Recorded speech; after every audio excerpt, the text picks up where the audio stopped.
Tea and Lipton Soup presents Inner Sanctum Mysteries.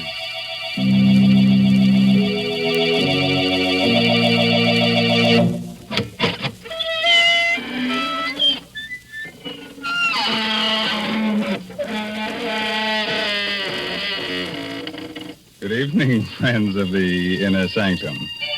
This is your host, Raymond, inviting you once again to join our scary company.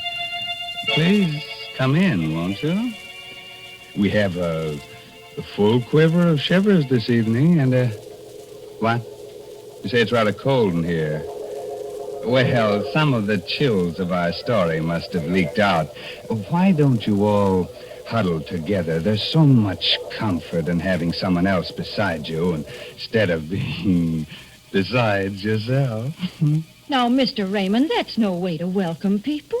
You're apt to chase them away talking so scary-like. What? Oh, hello, Mary Bennett. So, you don't think I'm a good host, huh? Maybe I should say, lay your little head on a pillow. Are you comfy? There.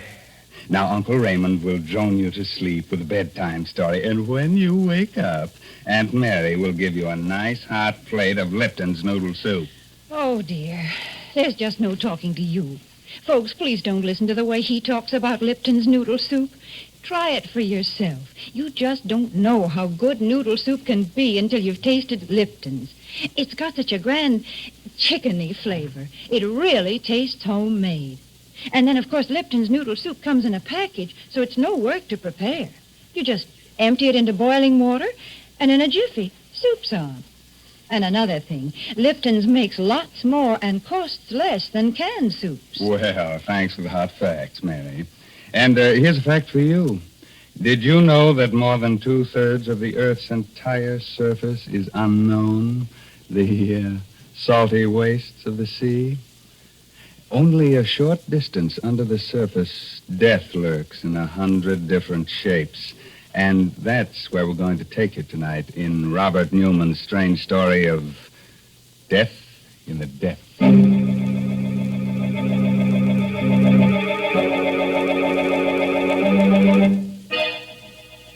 A wharf in a small seaside town a few minutes before midnight.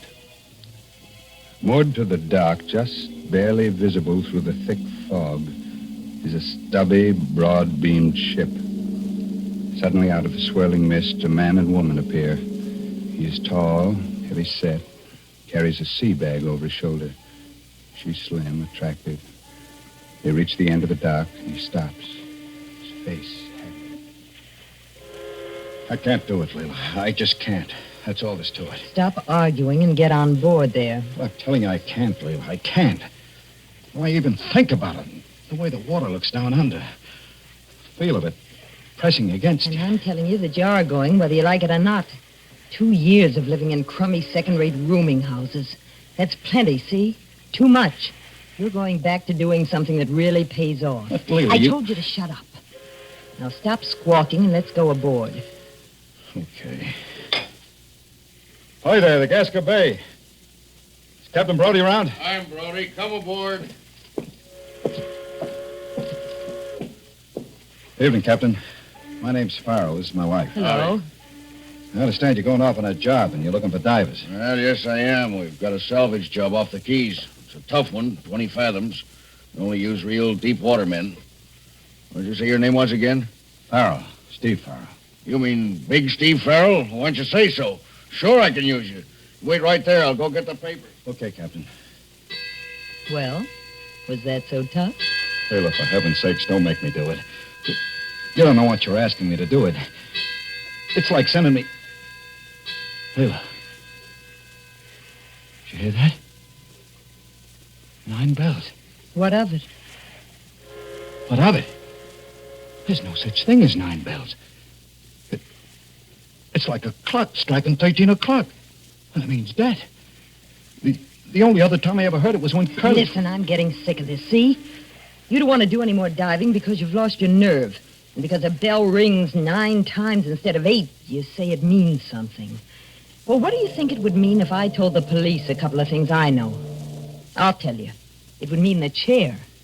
Now, how do you like that? Leila, You don't know. You don't know. Take care of yourself, Stevie boy. I'll be seeing you in a couple of weeks. Feeling pretty good, aren't you? You think you're getting just what you want? Well, maybe you are. Because when I sign those papers, I won't be signing on as a diver.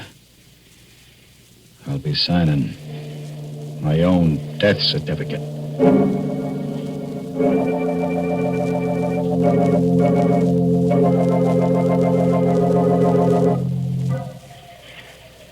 I'm all set, Captain.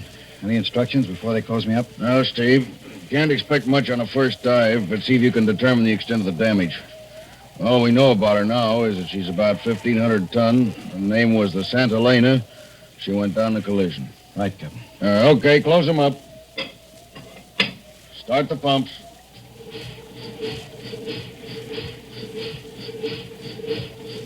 Lower away.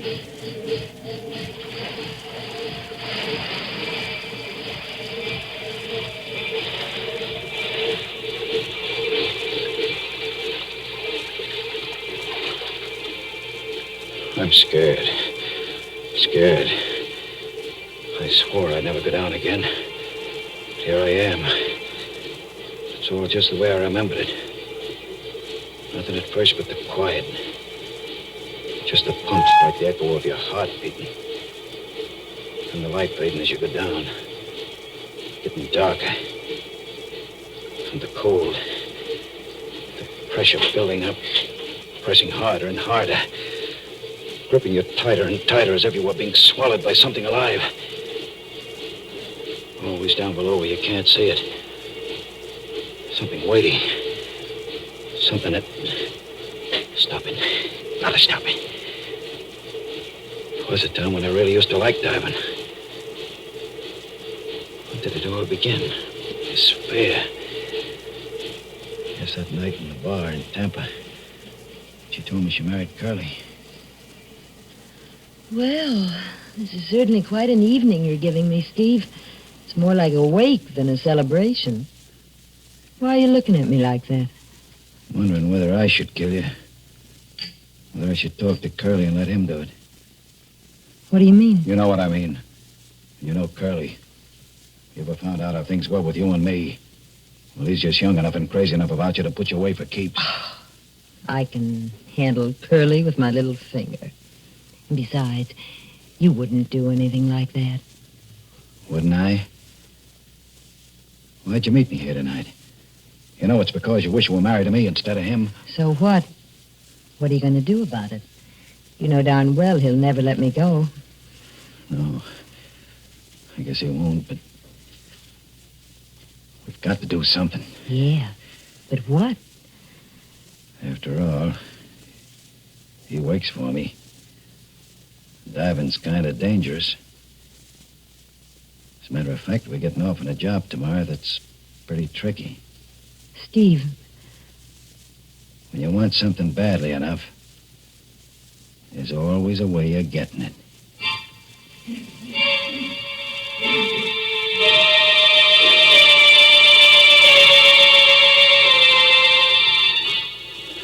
Yeah, that was the beginning. That wasn't when I was afraid for the first time. That came later. 2 days later, out on the reefs. 2 days of being with Curly and talking to him. Knowing all the time what I was going to do. And that last dive, late in the afternoon. Standing on deck with Andy, the pump man, and watching Curly through the clear water. Watching her move across the deck of the Hulk. As cool as she was, and... You going down too, Steve? Yeah, Andy. Maybe we can wind up today and start home tomorrow. You can handle both of us? Sure. Only watch the coral over on the port side there, sharp as a razor. Almost took Curly's boot off this morning. If you get into any trouble, well, I'm all alone up here. I'll watch you. Want to button me up? Yeah, sure.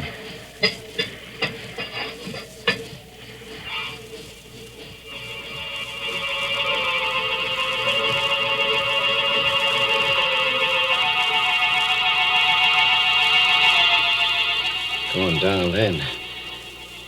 Just the way I'm going down now. But I still wasn't afraid. Not yet. I was too busy figuring out just how I was going to do it. And landing on the bottom and starting to work my way toward the hulk over the coral. There was Curly's hose and safety line. Lying on the coral. Snaking its way to the hulk where he was working. I didn't have to look up. You could tell by the shadow I was under the hull of our ship, so Andy couldn't see me. And I came to a place where Curly's line was lying right next to a coral spur. And I knew that was it. I bent down, looked it around the spur so Andy couldn't pull him up. Hello, Curly. Curly, try your line. I think it's fouled. Then I did it. Took out my knife and cut Curly's air hose. Andy must have known it even before Curly did. As soon as the bubble started pouring out of the end of the hose. Hello, Curly. Can you still hear me? I think you're in trouble. Your airline's cut. Hold it and save whatever air you got. Steve's on the bottom, too. He'll get over to you. Did you hear, Steve? Yeah, I heard. I'm going as fast as I can. Steve, you gotta hurry. Where are you? I just hit the deck, but it's clouded up and I can't see anything. Where's Curly? Up forward near the ship's bell. Listen, he says he's going to ring it so you can follow the sound. And for heaven's sake, hurry. Follow the sound. As if I didn't know where he was. Straight forward. I could see him now, his lifeline taut, so we couldn't move. Holding his air hose with one hand and ringing the bell with the other. He was swaying back and forth. And I started counting the strokes. 5, 6, 7, 8, 9. Then he slid down onto the deck. The air bubbled out of his helmet, and I knew he was dead. I remember thinking, 9 bells. 1 bell after midnight. And suddenly it came over me that this was something I was never going to be able to forget. Never. But every time I went down, I was going to see him swaying there, hanging on to the bell, waiting for me. Waiting. Waiting.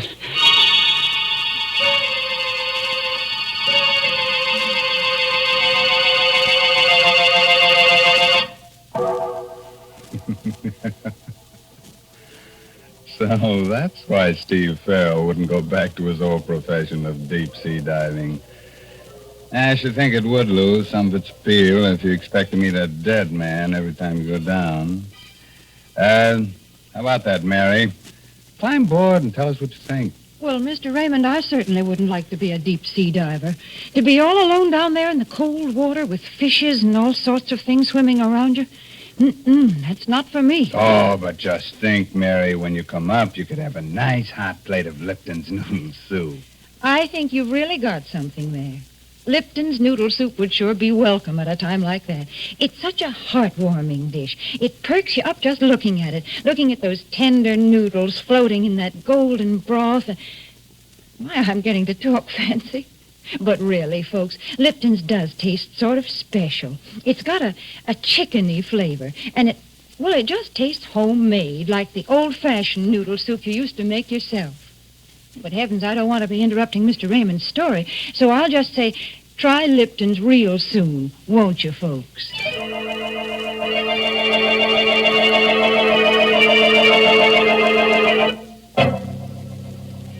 Now, shall I go on with the story of death in the depths of the sea? That strange underwater world where dead men ring their own death knell on the bells of sunken ships? Okay. It's just a moment later now. And Steve Farrell is still standing on the deck of the sunken freighter, Santa Elena. Oh, Steve, anything the matter? Why, no, Captain. I'm sorry. I thought I heard something funny, and I guess I lost my nerve for a minute. After all, this is my first dive in quite a while, but I'm okay now. You sure? We can haul you up, send Mike down. No, I'm okay. I'm going to stay. Well, all right, but don't forget, we can't see you from up here.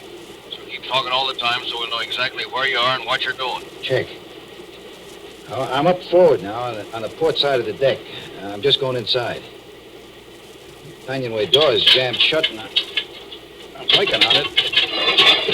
There she is. And now I'm inside in the corridor. It's pretty dark. I'm switching on my light. I can see now, a little way ahead of me at least. It's all kind of queer. Queer? How? Just funny, strange. She's canted over on her starboard side, so the cart is tipped over at an angle. Sort of like a dream where everything's turned around. Kind of different and still familiar. Why does it seem so familiar? It seems to remind me of something else. That's it. The corridor of the hotel right after we were married. Walking down it with her, Leila. Out onto the terrace. The way she took the cigarette I gave her. Smiled at me. Very sure of herself. Thanks, Steve. Thanks a lot. Why the smile, baby? Why shouldn't I smile? I'm young, healthy, and I'm married to a guy I like. A guy who's going to take real good care of me. I sure am, baby. Not only that, from now on, things are going to be different. Didn't have a chance to tell you before, but I'm through with diving. For keeps. What do you mean? Just that. I sold the boat yesterday and all the equipment. I'm out of that racket for good. You shouldn't have done that, Steve. Not without talking to me about it first. What do you expect to do from now on? Oh, I'm all set on that. I got a job as a second engineer on a freighter, the Arcturus. Well, I guess that'll be all right. For a while, anyway. What do you mean, for a while? You think you're going to tell me what kind of work I should do and what kind I shouldn't do? But of course, Steve. Like I said, I'm your wife. And besides, if I wanted to, I could tell either you or anyone else a lot of other things. Like why you decided to give up diving. What are you talking about? Gave it up because I was sick of it. Is that the reason? Or is it because you're afraid that if you did do any more diving, you might start seeing things? Seeing what? Well, after all, you were right there when Curly had his accident and got drowned. The funny thing is, you were talking about how he might have an accident just before you went off on that trip. I've been thinking I really ought to talk to Andy about it since he was there, too, and find out just how it happened. Andy's not around anymore. He left town right after I paid him off. Oh, I see. Well, remember that the police could probably find him, Steve, if they should ever want to ask him any questions.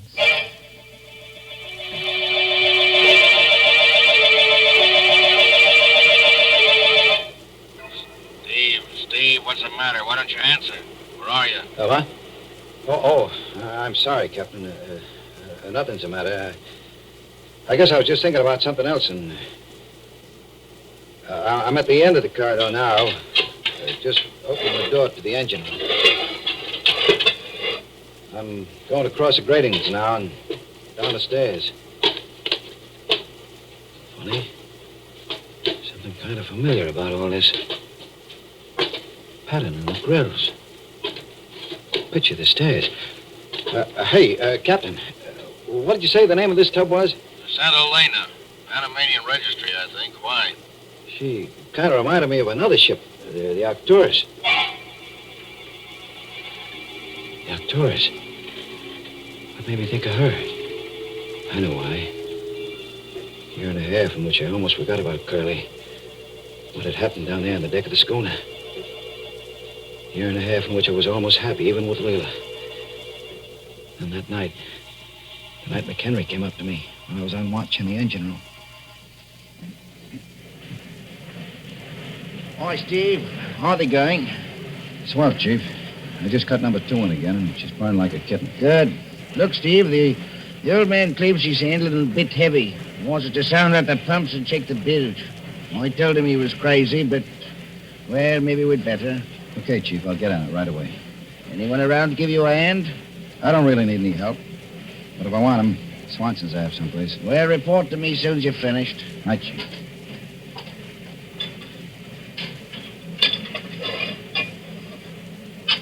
Oh, there you are, Swanson. Hey, where you going? Come back here. Go. Hey, wait. Wait a minute. You're not Swanson. Who are you? I'm nobody, Chief. Stowaway, huh?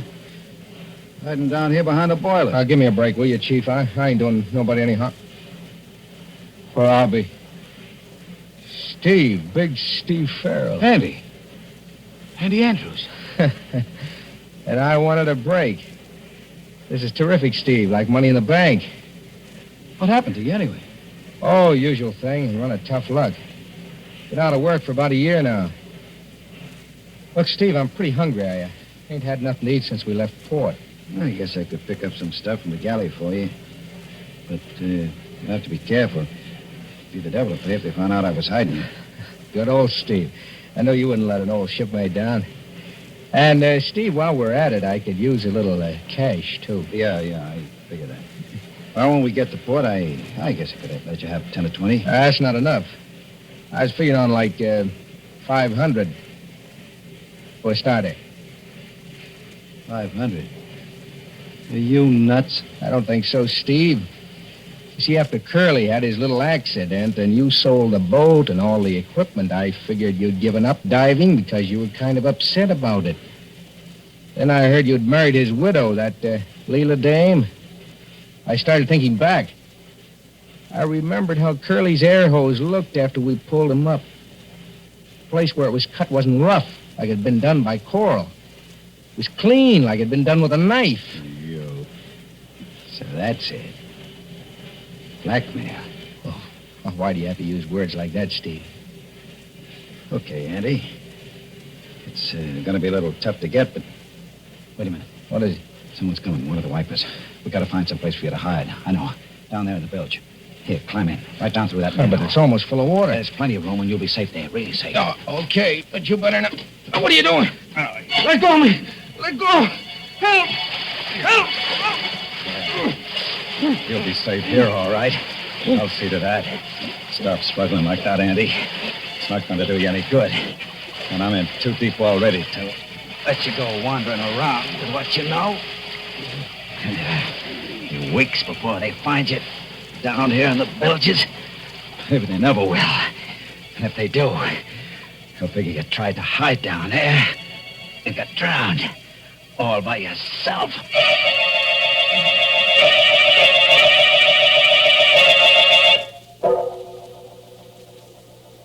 Hello, Steve. Steve, will you talk up and stop mumbling? Where are you now? Down at the bottom of the ladder in the engine room. This light's not too good. The boilers are right in front of me. And seems to be some kind of a brass plate on the floor here. Captain! This isn't the Santa Elena. It's the Arcturus. What are you talking about? It is. Don't you understand it? It's the ship where I killed him. And he must still be down here. Down the bilges. Get me out of here. Pull me up. Okay, Steve. Now take it easy. We'll get you up. Start hauling them up. Mike, you better go down there fast, see what the trouble is. Hurry up, for heaven's sake. I think I see something moving back there, behind the boilers. Hey, Brody. Thing like it did when Curly. That means that he's here, too. The boat's here. Can't you get me out? We're trying, but something's wrong with your line. Seems to be fouled. Now, look, Steve. Try to get out yourself. Start working your way back along your line. No good, Steve. You know that, don't you? You're here to stay. Andy. It is you. Sure, Steve. And I got a friend with me. A friend of yours, too. He's standing right next to you. Curly. We waited a long time, Steve. But now you're here with us. And now you're going to know exactly what it was like with both of us. You're going to know what it's like to drown. Steve, why don't you answer? What's the matter? Steve, your lifeline and air hose, I think they're gone. Hey, Curly, no. Let me go. Too late, Steve. This is it. This is the way it was with us. Trying to fight it first, holding your breath. Then, when you can't fight it any longer, letting go. The water rushing into your mouth, nose. You choke at first, try to fight some more. Then everything starts to go black, and you relax. There are lights moving in the darkness, and suddenly you feel very peaceful. and very free, peaceful, very free.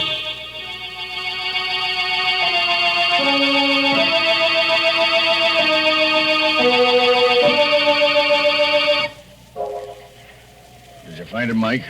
Yeah, he was right where you said. Down in the engine room. They're hauling him up now. It's going to be tough breaking the news to his wife. How did it happen? There's a heavy iron door leading into the engine room. It swung shut, cut his lifeline and air hose. You're saying an awful lot of stuff that didn't make sense, but there was something about a bell. Well, his lifeline was looped around the bell on the foredeck. Must have gotten caught when you tried to pull him up. And that may have rung the bell a few times. There was something else, though. You remember you said he kept asking if the ship's name was really the Santa Helena? Yeah? Well, there was a brass plate in the engine room with her original name on it. And it was the Arcturus. Yeah, they must have changed it when they re-registered her. Yeah, that is funny. There's one thing that's even funnier. Well, of course, the whole thing was an accident, but I wonder what made that door close.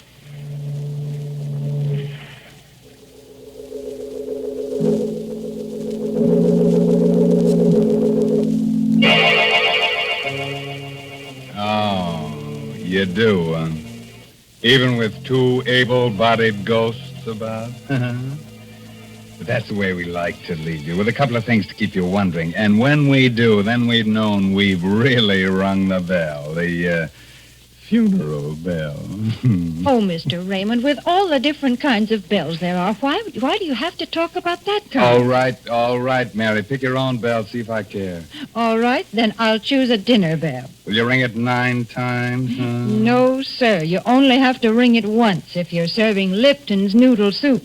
And folks will come swarming to the table, because they know it takes Lipton's to show how good a noodle soup can be.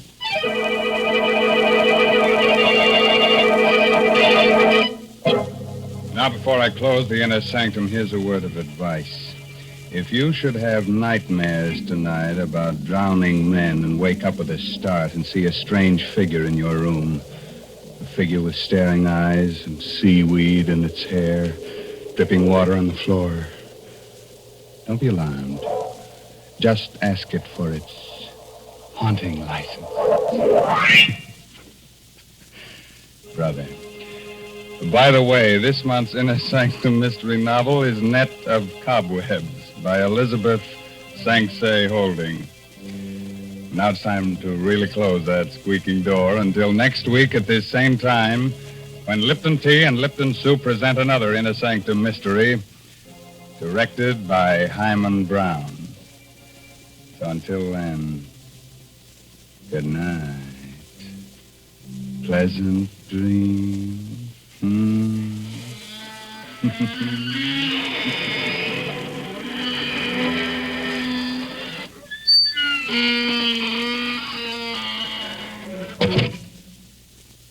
Folks, I don't know how you feel, but that spooky bell gave me the shivers. Right now, I'd like to hear a cheerful sound that'd make me forget all about it. Yes, I'd like to hear a tea kettle singing on the stove. And when that water is at a good rolling boil, let's have a cup of Lipton tea. You know, the tea with the brisk flavor. That word brisk, B-R-I-S-K, means that Lipton's has a lively, full-bodied flavor. It never tastes flat or wishy-washy. So don't forget Lipton tea. And don't forget to tune in next Tuesday night for another Inner Sanctum Mystery. This is CBS, the Columbia Broadcasting System.